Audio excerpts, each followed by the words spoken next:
মাত্র একটি ডিম ও 1 কাপ আটা দিয়ে বানিয়ে ফেলুন সকাল বিকালে ঝটপট নাস্তা। আসসালামু আলাইকুম গাইস, স্বপ্না কিচেনে সবাইকে স্বাগত। এই নাস্তাটা ঝটপট তৈরি করার পর খেতে কিন্তু দুর্দান্ত লাগে, ভেতরটা পুরো সবজিতে ভরপুর। এই নাস্তাটা খুব হেলদি, এটা আপনারা বাচ্চাদের টিফিনেও দিতে পারেন, বিকালে চায়ের সাথে এই নাস্তাটি খেতে পারেন। আমার একটু ঠান্ডা লেগেছে তাই গলাটা একটু অন্য রকম লাগছে। চলুন তাহলে রেসিপিটা শুরু করা যাক। ফার্স্টে আমি এখানে প্লেটের মধ্যে ছোট ছোট করে গাজর কুচিয়ে নিয়েছি। গাজরটা কিন্তু ছোট ছোট করেই কোচাবেন।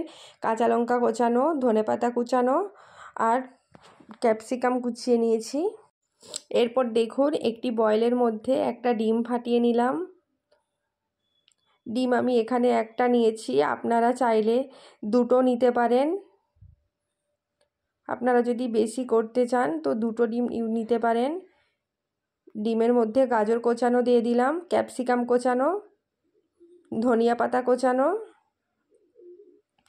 আর কাঁচা লঙ্কা কোচানো দিয়ে দিলাম। বেশি কিছু আমি মশলা দেব না। দেখুন এর মধ্যে আমি পরিমাণ মতো লবণ দেব, আপনারাও পরিমাণ মতো লবণ দেবেন। পেরি পেরি একটু মশলা দিয়ে দিলাম। পেরি পেরি মশলাটা যদি আপনাদের বাড়িতে থাকেন তো দেবেন, না থাকলে নাও দিতে পারেন, এতে কোনো অসুবিধা নেই। 1 টেবিল চামচ চিনি দিলাম। চিনিটা আপনারা দিতেও পারেন, নাও দিতে পারেন। চিনিটা দিলে আর নুনটা দিলে স্বাদটা একটু ভালো হয়। অল্প একটু কালো জিরে দেবেন। এরপর এর মধ্যে আমি আটা দিচ্ছি। দেখুন পরিমাণ মতন আটা দিলাম, আপনারা চাইলে ময়দাও দিতে পারেন। ময়দা বা আটা যে কোনো একটা দেবেন। দিয়ে দেখুন সব কিছু একসাথে আমি ভালোভাবে মাখিয়ে নেব। আটা সবজি, দেখুন আটা আর সবজি একসাথে খুব ভালোভাবে মাখিয়ে নিয়েছি। আমি কিন্তু এর মধ্যে কোনো জল ইউজ করব না, আমি দুধ দিয়ে দিচ্ছি। দেখুন আটা আর সবজির মধ্যে পরিমাণ মতন দুধ দিয়ে মাখিয়ে আটার একটা ডো বানিয়ে নেব। আপনারা চাইলে জলও দিতে পারেন, কিন্তু দুধ দিলে স্বাদটা একটু ভালো হয়। দেখুন আটার একটা ডো বানিয়ে নিয়েছি। আটার ডোটা কিন্তু পাতলা করবেন না, ঠিক এরকম হবে, আর বেশি কিন্তু নরম করবেন না। এরপর একটি পিঁড়ে নিলাম। পিঁড়ের মধ্যে আমি অল্প একটু আটা দিয়ে দিলাম। আপনারা এখানে চাইলে তেলও দিতে পারেন, তেল বা আটা যে কোনো একটা দিতে পারেন।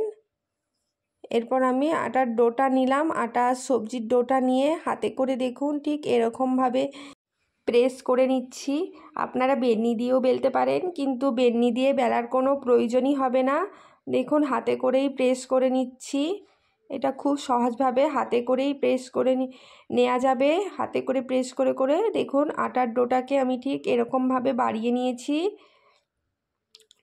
চারিদিকটা সমান করে নিচ্ছি হাতে করেই। দেখুন রুটিটা আমি কিন্তু বেশি পাতলা করিনি, রুটিটা আমি মোটাই রেখেছি, আপনারা অবশ্যই মোটাই রাখবেন।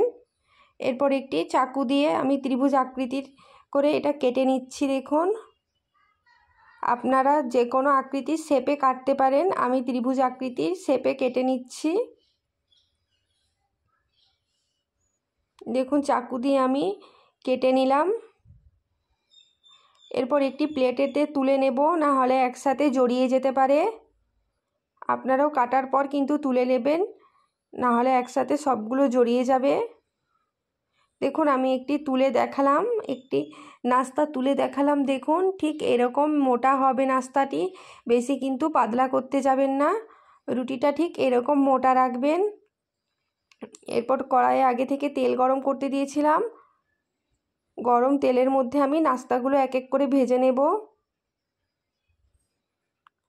দেখুন গরম তেলের মধ্যে নাস্তাগুলো আমি এক এক করে দিয়ে দেবো। একসাথে কিন্তু সব নাস্তা দিতে যাবেন না, তাহলে কিন্তু একসাথে জড়িয়ে যেতে পারে। দেখুন নাস্তাগুলো আমি এরকম ঠিক লাল লাল করে ভেজে নিচ্ছি। ভিডিওটি কেমন লাগছে আপনারা অবশ্যই কমেন্টে জানাবেন, আর ভিডিওটি ভালো লাগলে অবশ্যই লাইক কমেন্ট শেয়ার সাবস্ক্রাইব করে দেবেন।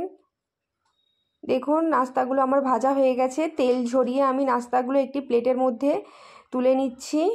খেতে কিন্তু খুবই ভালো, ভেতরটা পুরো সবজিতে ভরপুর। আপনারা বাড়িতে অবশ্যই একবার হলেও ট্রাই করবেন। আমার ভিডিও যদি ভালো লাগে অবশ্যই সাবস্ক্রাইব করে দেবেন। আল্লাহ হাফেজ।